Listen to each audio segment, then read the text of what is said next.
Hallelujah. Praise the Lord, praise the Lord, praise the Lord. మరి రండి పరిష్కరించుకుందాము. ఏంటిది పరిష్కరించుకుందాము? ఎలా పరిష్కరించుకుందాము చూద్దాము.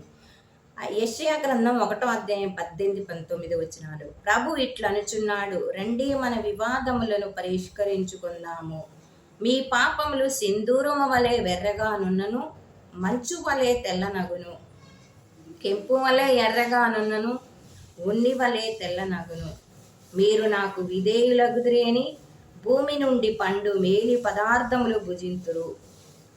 నన్ను తిరస్కరించిన వారి మీద తిరగబడుదురేని నన్ను తిరస్కరించి నా మీద తిరగబడుదురేని మీరు కత్తివాత పడుదురు అంటున్నాడు. ఎందుకు అంట రండి పరిష్కరించుకుందాము అంటే, మన పాపములు సింధూరము వలె ఎర్రగా ఉన్నాయి అంట. ప్రియా సహోదరి సహోదరుడు, ఈనాడు నీ పాపమే కానీ నా పాపమే కానీ అందరి పాపములు కూడా సింధూరము వలె ఎర్రగా ఉన్నను, ఉన్ని వలె తెల్లగా అవుతాయి. రండి అంటున్నాడు దేవుడు పరిష్కరించుకోవడానికి. అదే పాపములు ఎలా పరిష్కరించుకోవాలో మనం పరిష్కరించుకుందాము రండి అని దేవుడు పిలుస్తున్నాడు. పాపముల నుండి మనం విముక్తి పొందాలంటే పరిష్కారం ఎవరి దగ్గర దొరుకుతుంది? దేవుని దగ్గరే దొరుకుతుంది. కాబట్టి మన పాపములు ఒకవేళ ఎర్రగా సింధూరము వలె ఉన్నను, మంచు వలె తెల్లగానవుతాయి అంట.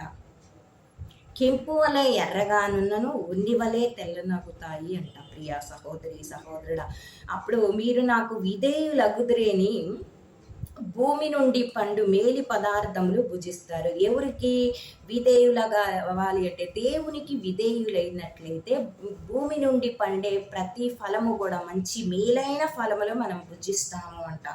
ఒకవేళ నన్ను తిరస్కరిస్తే మాత్రానికి కత్తివాత పడి చచ్చిపోతారు అని దేవుడు చెబుతున్నాడు. ప్రియా సహోదరి సహోదరుడా, అదేవిధంగా మార్కు శుభవార్త 1:15, కాలము సంపూర్ణమైనది, దేవుని రాజ్యము సమీపించినది, హృదయ పరివర్తనము చెంది సువార్తను విశ్వసింపుడు అని దేవునిని సువార్తను ప్రకటించెను. ఈ యొక్క మనం పరిష్కరించుకుందాము రండి అని పిలిచారు కదా. మరి దేవుడు ఎలా మన పాపములు ఎర్రగానున్నను, సింధూరము వలె కెంపు వలె ఎర్రగానున్నను, మంచు వలె ఉన్ని వలె తెల్లగా ఎలా అవుతాయి అంటే, ఇగో ఇక్కడ చెబుతున్నాడు, దేవుని రాజ్యము సమీపించినది కావున హృదయ పరివర్తనము చెంది సువార్తను విశ్వసింపుడు, జ్ఞాన స్నానమును పొందుడు అని చెప్పబడుతుంది. ప్రియా సహోదరి సహోదరుడు, మరి ఎలా పరిష్కరించుకోవాలంట? ప్రభువా, నా పాపములు ఎర్రగాను ఉన్నవి, సింధూరము వలె కెంపు వలె ఎర్రగానున్నవి. మరి నేను ఎలా మారు మనసు పొందాలి? మరి ఏం చెయ్యాలి? ఎలా ఉండాలి అంటే, ఇదిగో దేవుడు చెబుతున్నటువంటి మాట, కాలము సంపూర్ణమైనది కనుక, దేవుని రాజ్యము సమీపించుతున్నది కనుక మీరు ఇక హృదయ పరివర్తన చెందండి, నిజమైన దేవుణ్ణి తెలుసుకోండి. మీరు ఎప్పుడైతే సువార్తను విశ్వసించి జ్ఞాన స్నానం పొందుతారో అప్పుడు మీ పాపములు క్షమించబడతాయి. మీ యొక్క పాపములు తెల్లగా అవుతాయి. ఎర్రగా ఉన్న మీ పాపములు తెల్లగా అవుతాయి అని చెబుతున్నాడు. ప్రియా సహోదరి సహోదరుడా, ఈ సాయంకాల సమయమున మనం తెలుసుకోవాల్సిన విషయమే.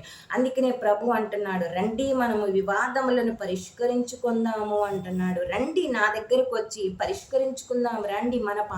ఒకవేళ మీ పాపములు ఎర్రగా ఉన్నాయి, కెంపు వలె ఎర్రగానున్నను, సింధూరము వలె ఎర్రగానున్నను, అయినా పర్వాలేదు, నో ప్రాబ్లము. మీరు ఎంత పాపంలో ఉన్నా నాకు అవసరం లేదు. కానీ మీరు ఎప్పుడైతే తిరిగి నా చెంతకు వచ్చి పరిష్కరించుకుంటారో అప్పుడే ఆ యొక్క పాపములు, ఎర్రగా ఉన్న పాపములు తెల్లగా అవుతాయి అని చెబుతున్నాడు. ప్రియా సహోదరి సహోదరుడా, ఎంత ఘోర పాపివైనా పర్వాలేదు, నా చెంతకు వచ్చి నన్ను విశ్వసించి సువార్తను విశ్వసించి జ్ఞాన స్నానం పొందినట్లయితే ఎర్రగా ఉన్న నీ పాపములు తెల్లనవుతాయి అని చెబుతున్నాడు. ప్రియా సహోదరి సహోదరుడా, అందుకే కాలము సంపూర్ణమైనది, దేవుని రాజ్యము కూడా సమీపించనున్నది కాబట్టి ఏ ఒక్కడూ నశించిపోవటం నాకు ఇష్టం లేదు. అందుకనే మీరందరూ వచ్చి నా దగ్గర పరిష్కరించుకోనండి.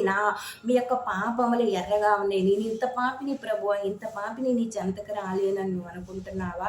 అనుకోకు. ఈనాడే నీ పాపములన్నిటినీ ఒప్పుకొని దేవుని చెంతకు వచ్చి పాపములు ఒప్పుకొని నువ్వు సువార్తను విశ్వసించి జ్ఞాన స్నానం పొందినట్లయితే నీ పాపములన్నీ పోయి నువ్వు తెల్లగా నవ్వుతావు అని చెబుతున్నాడు. మంచు వలె తెల్లగా నవ్వు